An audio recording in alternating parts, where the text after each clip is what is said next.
సామెతలు 14:26 నుండి 31 వరకు. యెహోవా యందు భయభక్తులు. గతంలో ఒక వీడియోలో చెప్పాను, హెబ్రీ లేఖనాలని 3గా వర్గీకరిస్తారు. ఇటు ధర్మం ఉంది, ప్రవచనం ఉంది, జ్ఞానం ఉంది. జ్ఞానం గురించి చెప్పినప్పుడు ఆత్మ ఉన్న చోట ప్రతి చోట జ్ఞానం ఉంది, జ్ఞానం ఉన్న చోట కనికరం ఉంది, జ్ఞానం ఉన్న చోట కటాక్షం ఉంది. ఆత్మ ఉన్న ప్రతి చోట జ్ఞానం ఉందని ఎందుకన్నానంటే, సామెతల గ్రంథంలో 1వ అధ్యాయంలోనే రాయబడి ఉంది, జ్ఞానం కేకలేస్తుందంట. ఎక్కడెక్కడ కేకలు?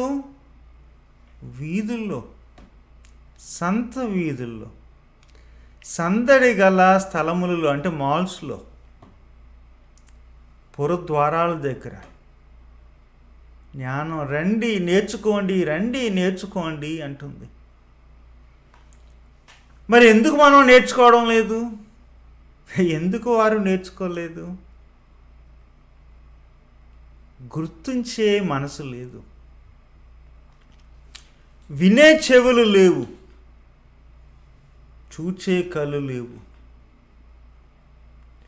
ఇటు జ్ఞానం ఎలాగుందో అజ్ఞానం ఉంది. మన మనస్సులు ఎటువైపు వెళ్తున్నాయంటే అజ్ఞానం వైపు వెళుతున్నాయి. అందుకనే కీర్తనాకారుడు 1వ కీర్తనలో స్పష్టంగా చెబుతాడు, ఇదిగో దుష్టుల ఆలోచన చొప్పున నడువక, పాపుల మార్గాన నిలువక, అపహాసకులు కూర్చుండు చోట్ల కూర్చుండక. మనం దేనికి అలవాటు పడ్డామంటే దానికి అలవాటు పడ్డాం. జ్ఞానం లేకుండా దుష్టులు ఎక్కడ కూర్చుంటారో అక్కడే కూర్చుంటాం, ఎక్కడ నడుస్తారో అక్కడే నడుస్తాం, పాపుల మార్గంలోనే నిలబడతాం, అపహాసకులు కూర్చుండి చోటే కూర్చుంటాం అంటాడు. కాదు, ఏమంటాడంటే అక్కడ యెహోవా ధర్మశాస్త్రమందు ఆనందించాలి అంటాడు. ఇక్కడ సామెతల్లో, ఈ సామెతలు ఏమంటాడంటే అది ఎక్కడ ప్రారంభం అవుతుందంటే యెహోవా యందు భయభక్తులు కలిగి. భయం ఏంటండి? భక్తి ఏంటండి? ఇది ఒక రకమైన ఏంటంటే అవేర్నెస్ అండి. ఓ మాటలో చెప్పాలంటే, చిన్నప్పుడు మా పిల్లలు 1-2 సంవత్సరాలప్పుడు నేను ఎంత పని చేస్తున్నా, మా ఆవిడ ఎంత పని చేస్తున్నా, పిల్లలు పడుకుంటే మా మనసు ఎక్కడుండేదంటే ఆ పిల్లల మీద ఉండేది. మంచం మీద ఉన్నారా, దొర్లేరా, పడిపోయారా, ఉయ్యాల్లో ఉన్నారా, మెలకుగా ఉన్నారా, కదిలారా, పడిపోతున్నారా. అది ఒక రకమైన సూక్ష్మమైన అవేర్నెస్. మా పిల్లలు, మన మనసు అంతా పిల్లల మీదే పెడతాం. ఇక్కడ భయభక్తులకి అర్థం ఏంటంటే దేవుని యొక్క ప్రసన్నతను గురించి మన మనసు అక్కడ పెట్టడం, అదొక అర్థం. రెండో అర్థం ఏంటంటే మనం బాగా అభిమానించేవాళ్ళం.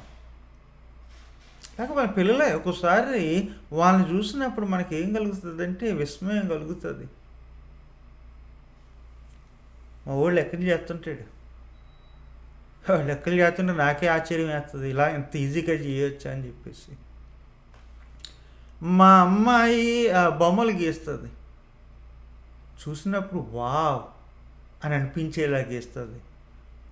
ఎంత చక్కగా, ఎంత తేలిగ్గా గీయొచ్చా అని చెప్పేసి. ఆ వావ్ అన్న ఫీలింగ్ ఉంది కదా, విస్మయం అని ఉంది కదా, అది యెహోవాను చూసినప్పుడు, యెహోవా గురించి తలంచినప్పుడు మనకి కలగాలి. ఆ యెహోవా గురించిన ఆ తలంపులో కలిగిన విస్మయం మనలో ఉంటే అది జ్ఞానానికి ప్రారంభము.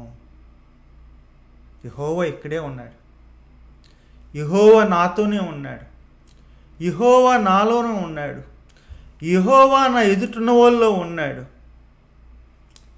నేను చూస్తున్న సృష్టి ఉంది కదా, దాని వెనకాల యెహోవా చెయ్యి ఉంది అని మన యొక్క తలంపు, మన మనస్సు దాంట్లో ఉంటే అది జ్ఞానానికి మూలము, జ్ఞానానికి ప్రారంభము. మరి నూతన బంధనంలో లేదా అని చెప్పేసి అనే అవకాశాలు ఉన్నాయండి.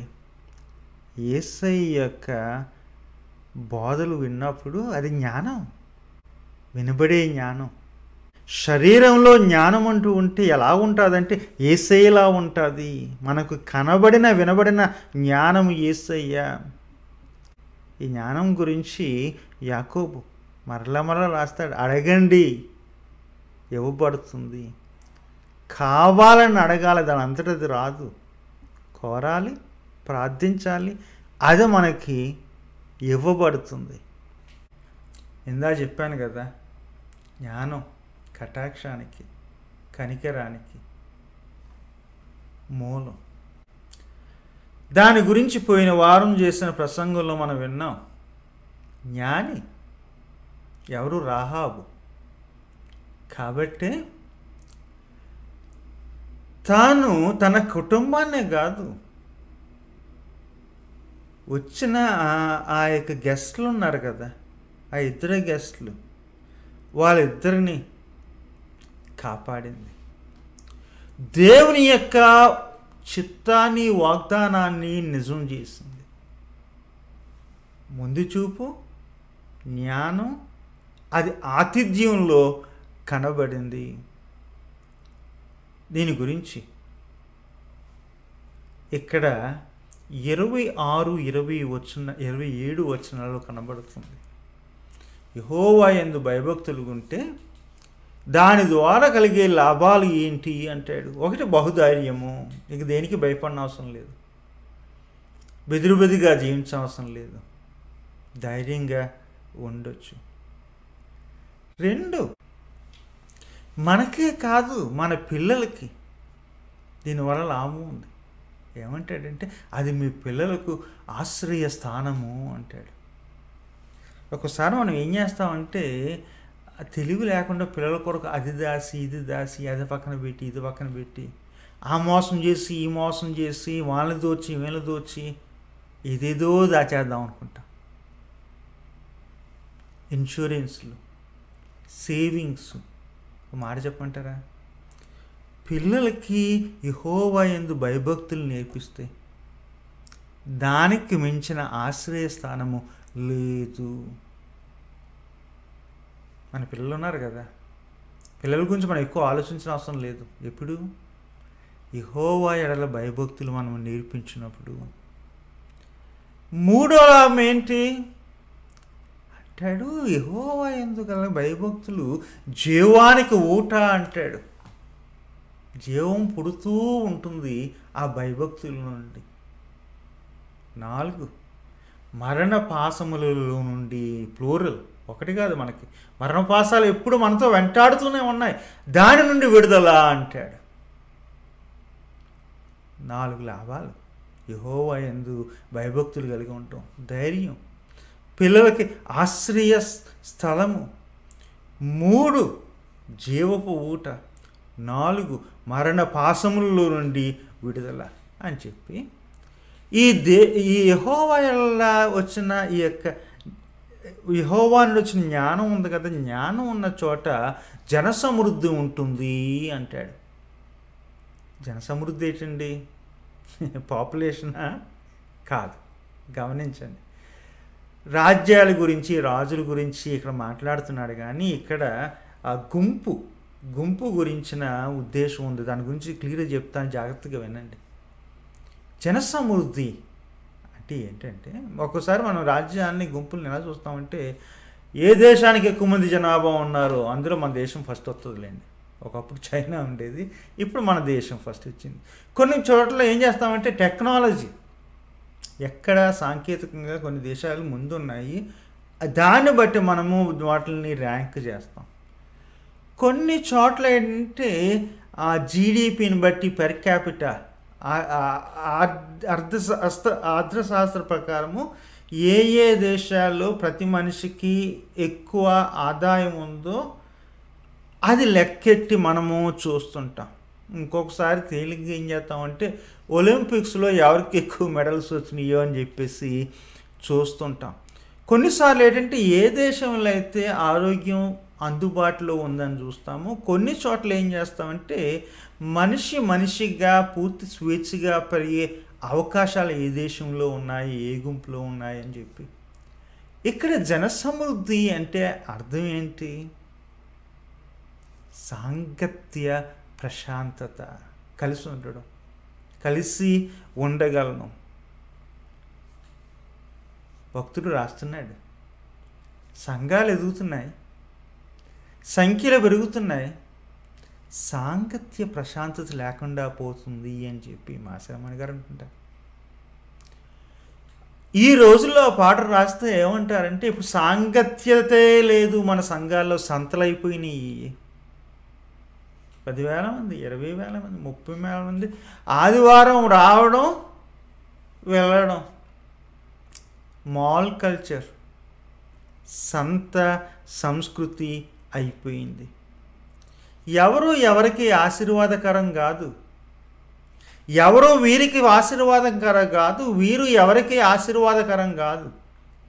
మొన్న ఎవరికొనే కానీ అన్నారు ప్రార్థన చేయండి అని చెప్పారు. విన్నాను. చివరిలో అడిగాను, అమ్మ మీ సంఘానికి మీ పాస్టర్ గారికి నీ బాధ తెలుసా అంటే తెలియదు అని చెప్పింది. అది ఆదివారం సంత అయిపోయింది. గమనించండి, ఆత్మీయ సాన్నిహిత్యం అనేది జన సమృద్ధిలో కనబడుతుంది. పెద్ద సంఘాలేంటి, చిన్న సంఘాలేంటి, నీ బాధ సంఘానికి తెలియాలి, సంఘం బాధ నీకు అర్థం అవ్వాలి. గుంపులో ఉండి ఒంటరితనం ఉంది కదా, అది ప్రమాదకరమైన ఒంటరితనం. ఈ జన సమృద్ధి అనేది దేనికి యాంటోనిం అంటే ఒంటరితనానికి యాంటోనిం. ఒంటరిగా ఉండొద్దు అని చెప్పేసి ఆదికాండంలో ఉంది, 2వ అధ్యాయం 18వ వచనంలో, నరుడు ఒంటరిగా ఉండడం మంచిది కాదు. మంచిది ఆయనకు వచ్చిన తర్వాత మంచిది కాదు, ఒంటరిగా ఉండడం మంచిది కాదు. నిర్గమాకాండంలో మోషే యొక్క మామగారు 18వ అధ్యాయము 17-18 వచనాల్లో అంటాడు, ఇదిగో నువ్వు ఒంటరిగా నడిపించడం మంచిది కాదు అంటాడు. మొహమాటం లేకుండా చెప్తాడు. ఎందుకంటే నువ్వు ఒంటరిగా నడిపితే ప్రజలు నలిగిపోతారు. నువ్వు ఏదో సాధిస్తున్నావు అనుకుంటున్నావు కానీ సాధించేది ఏమీ లేదు. నువ్వు ఒంటరిగా నడిపించావంటే అది నీకు కూడా కష్టమేనయ్యా, అంత తేలిక కాదు అది అని చెప్పి, ఇది నీవు ఒంటరిగా చేయలేవు, చేయకూడదు అంటాడు. జీవించడం ఒంటరిగా జీవించకూడదు, నడిపించడం ఒంటరిగా నడిపించకూడదు. మన సంఘాలు, మన సమాజాలు ఒంటరిగాళ్ళతో ఎక్కువైపోయినాయి. మన నాయకులు ఒంటరిగాళ్ళు అయిపోయారు. ఇప్పుడు కొన్ని చోట్ల సాంగత్యం ఉన్న సాన్నిహిత్యం లేదు. ఎందుకంటే గుడికెళ్ళ నుండి వచ్చే వరకు అందరి మనసు ఒకరి మీదే ఉంటుంది. ఒకరి గురించి ఒకరు ఆలోచించుకోవడం లేదు, దేవుడి గురించి ఆలోచించుకోవడం అసలా లేదు. సాన్నిహిత్యం, ఆత్మీయ సాన్నిహిత్యం, సాంగత్యం ఒంటరిగా కాదు, జన సమృద్ధిగా ఒకరికి తోడు ఒకరిగా ఉండడము. అదే ఇది యూదులు ఈ భాగాన్ని ఎప్పుడు ఏ కాంటెక్స్లో చదువుతారంటే పిల్లలకి 12-13 సంవత్సరాల వయసు వచ్చినప్పుడు వాళ్ళకు ఒక పవిత్రమైన స్నానం ఉంటుంది. దానికి కొన్ని కుటుంబాలు జనాలు రారు, అది వాళ్ళ గురించి. ఇదిగో సన్నిహిత్యం అవసరం అయ్యా, సాంగత్యం అవసరం అయ్యా, అప్పుడు నీ కుటుంబానికి మేలు, నీ దేశానికి మేలు అని చెప్పడానికి. జ్ఞానం ఇంకేం తీసుకొస్తుంది? సాత్వికమైన మనసును తీసుకొస్తుంది. సాత్వికమైన సెల్ఫ్ కంట్రోల్.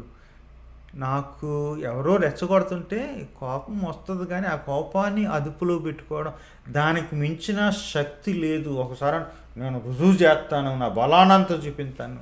అలాంటి సమయంలో ఎవరన్నా మనల్ని రెచ్చగొట్టినప్పుడు, చిరాకు పెట్టినప్పుడు, బాధ పెట్టినప్పుడు, విసిగించినప్పుడు మనం చూపించే బలం ఏంటి అంటే సాత్వికమే. ఇక్కడ ఇదే అంటాడు అని చెప్పేసి ఓ మాట క్లియర్గా చెప్తాడు. మత్సరం ఎముకలకి కుళ్ళు తీసుకొస్తుంది. ముక్కోపం ఉంది కదా, అది తీసుకొచ్చేది మూఢత్వమే అని చెప్తుంది. నాకు చిన్నప్పుడు మనకి జ్ఞాపకం ఉంది కదా, ఒక్కొక్క కోపం వచ్చిందంట. నుయ్యిలోకి చూస్తే కింద ఇంకొక కనబడింది. అది తన నీడని గుర్తుపట్టక నువ్వు కిందకి దూకేసి చచ్చిపోయిందంట. మన కోపం మనకి శత్రువు. జ్ఞానం ఉన్న చోట కోపం ఉండదు. కోపం ఉన్న ఎలాంటి కోపం అంటే నీతి కలిగిన కోపము, సృజనాత్మకమైన కోపము, మత్సరం కాదు, ముక్కోపం కాదు అని చెప్పి, జ్ఞానం ఉన్న చోట కనికరం ఉంటుంది అంటాడు. ఎవరి ఎడల కనికరం? బీదల ఎడల కనికరము. ఒకసారి కోపంతో ఏం చేస్తామంటే మన కోపాన్ని పెద్దోళ్ళ ఎడలు చూపించక చిన్నోళ్ళ ఎడలు చూపిస్తాం. కుక్క కోపం వచ్చి పిల్లికి దగ్గరికి వెళ్ళిందంటే పిల్లికి కోపం వచ్చి ఎలక దగ్గరికి వెళ్ళిందంటే ఎలక కోపం వచ్చి సుంచి దగ్గరికి వెళ్ళిందంటే మన యొక్క హైరార్కీ ఉంది కదా సమాజంలో, మనము మన యొక్క కోపాన్ని బీదల మీద చూపిస్తాం. ఎలాగా? ఎక్కిరించి, చవగ్గా, లోకుగా చూపిస్తాం కదా. ఇక్కడ అంటాడు, ఇదిగో ఎదుటోల్ని, మరి ముఖ్యంగా బీదలను తక్కువగా చూస్తున్నావంటే వాళ్ళ సృష్టికర్తను, నీ సృష్టికర్తను నీవు నిందిస్తున్నావు, చౌకగా చూస్తున్నావు, లోకుగా చూస్తున్నావు, సృష్టికర్తను నీవు అవమానిస్తున్నావు. ఒక మాట చెప్తానండి, ఎదుటోళ్ళని ఎవరన్నా మీరు తక్కువగా చూసారంటే సృష్టికర్తను తక్కువగా చూస్తున్నాము, మనల్ని మనం తక్కువగా చూసుకుంటున్నాము. ఎదుటోళ్ళని మనం గౌరవించామంటే దీనులేంటి దరిద్రులేంటి, మనము యెహోవాని ఆరాధిస్తున్నాము, గణపరుస్తున్నాము, మనల్ని మనం గర్పరించుకుంటున్నాం. ఆ యొక్క విషయాన్ని మనం మర్చిపోతాం. ఎప్పుడు మనం ఎదుటోళ్ళని గౌరవించాం అంటే మన ఎడల మనకి గౌరవం ఉన్నప్పుడు, యెహోవా ఎడల మనకు గౌరవం ఉన్నప్పుడు. ఇక్కడ అదే అంటాడు, జ్ఞానం ఉన్న చోట బీదల ఎడల కనికరం ఉంటుంది, గౌరవం ఉంటుంది. అదే అసలైన ఆరాధనని విన్నాం కదా. యెహోవా ఎడల భయభక్తులు జ్ఞానానికి ప్రారంభం. జ్ఞానం ఉన్న చోట సాంగత్య ప్రశాంతత, ఆత్మీయ సాన్నిహిత్యం ఉంటుంది. జ్ఞానం ఉన్న చోట సాత్వికమైన మనసు ఉంటుంది. జ్ఞానం ఉన్న చోట కటాక్షం, దీని ఎడల కనికరం ఉంటుంది. ఇవన్నీ మనలో ఉండాలి, ఎదగాలని నా ప్రార్థన. ఉంటాను మరి, సెలవు.